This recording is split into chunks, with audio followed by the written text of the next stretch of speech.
I used to say pretty much everything that would come to my mind.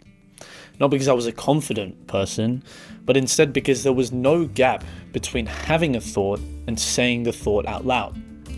The thought would form, and my mouth would already be moving in hopes of some sort of reaction, negative or positive.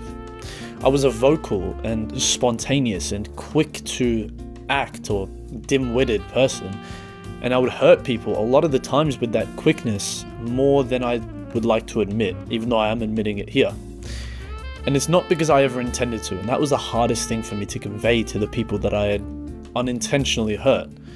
Because at the end of the day, it was my fault. There's no denying the fact that I said those things and I offended people with those things. But there's a gap, like I was saying, between what I would think and what I would say, which now it may exist, but before, I pretty much had no control over the distance of that gap. There was nothing between me or the voice. I was the thought and I was the thinker. There was nothing distinguishing the two. They were completely the same thing in my life. And I pretty much hated myself for that reason, or I hated that about myself. I just had no clue what to call it yet. So in early high school, around year 9, year 10, when COVID started to hit, I started meditating. There was just a simple app called Medito, which I learned from one of the productivity YouTubers that I used to watch.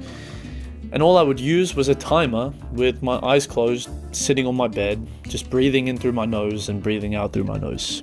Some days I would do 5 minutes. Some days I would only do 3 minutes. Some days I would do 15. And one time I even sat for over 2 hours, eyes closed, same process, just meditating.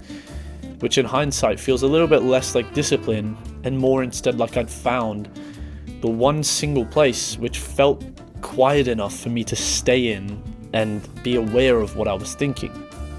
And it's not as if I was meditating to try and achieve anything specific. The productivity YouTuber kept telling me, oh, if you do this, you do that, you'll get rich, follow these habits and you'll live the greatest life that you possibly can, blah, blah, blah, right?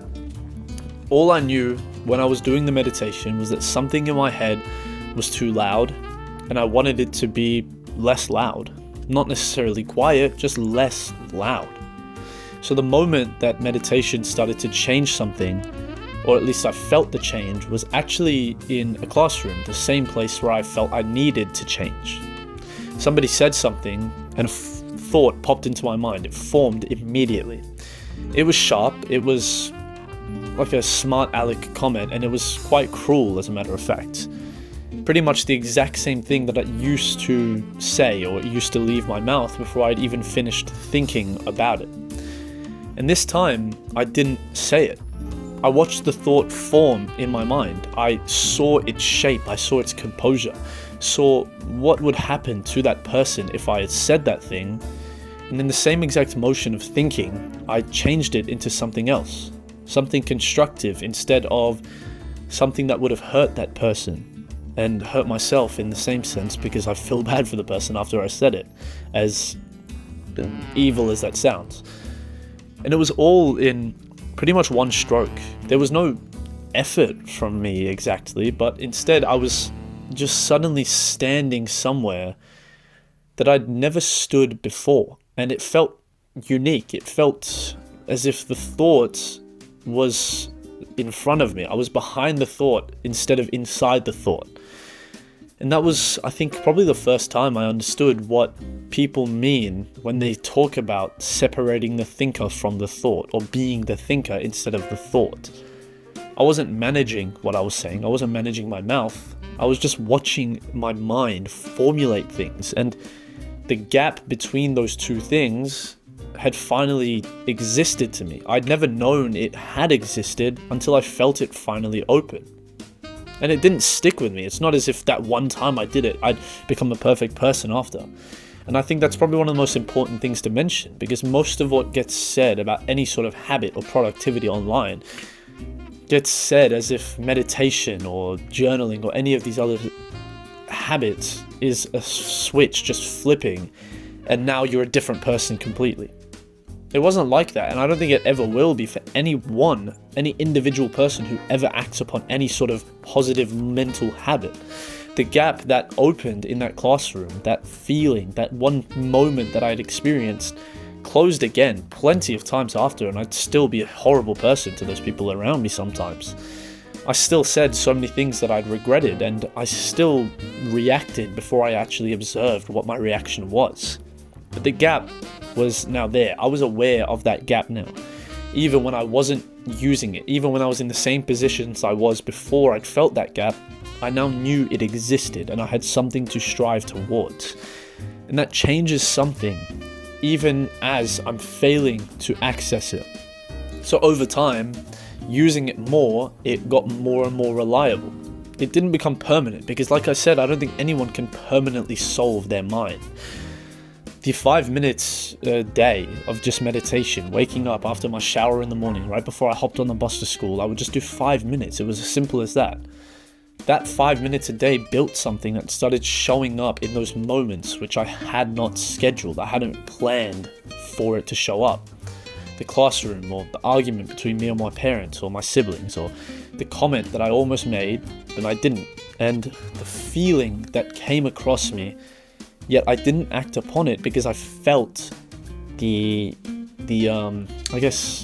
response that would come from acting upon that comment or acting upon that feeling. And in my opinion, that is all the separation actually is.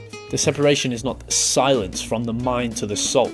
It is not enlightenment from the body to the soul or from the mind to the matter. But it's just enough space between the thought and the voice that you finally get to choose which thoughts define you as a person or become you. But the honest part, which a lot of people leave out, a lot of people end the video right there, right? Okay, you meditate, makes you feel good, but it's not permanent, and eventually everything gets better. But the honest part is that I don't meditate consistently anymore.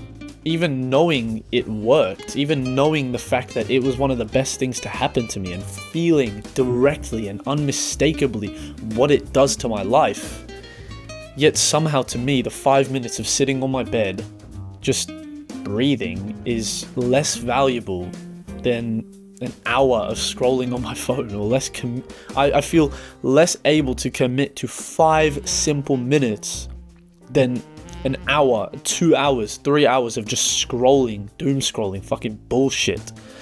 And I still do not, and I don't think I ever will fully understand that. The thing that gave me that gap, the thing that gave me that feeling of sentiment, that feeling of content in my mind, is now the same thing that I avoid making time for. While the thing that continues to close that gap, which is the high stim, low IQ, stupid brain rot scrolling, the noise and the stimulation and that constant intake, is the exact thing that I default to without any sort of resistance. And it just doesn't make sense to me. Even saying it out loud, it doesn't make sense to me. Yet I will continue to do it, which is honestly insane. And I think that just proves the very fact that nobody is free from their thoughts. I am not free, and I don't think anyone is free to their mind or is free from being a slave to their mind. I don't think I'll ever be free, or at least not in the same way that I was when I felt that gap for the first time. The practice was consistent at one point, and the space between the thought and the voice was wide and reliable at one point. And I missed that, yet I think I'm closer to where I started than I'd like to admit. So knowing that the gap exists, and knowing that I've stood in it before, and knowing it's just there, even while I'm currently not living inside of it, is different from never having found it at all. Maybe that is the next honest thing I can say about this entire concept of meditation. The separation is very, very real, and I've felt it, and I'm here to tell you that it's real. But I've also let it close, and I've also fallen a lot further behind than anywhere I'd like to admit, and anywhere people online admit, because they can't share that fake image of themselves.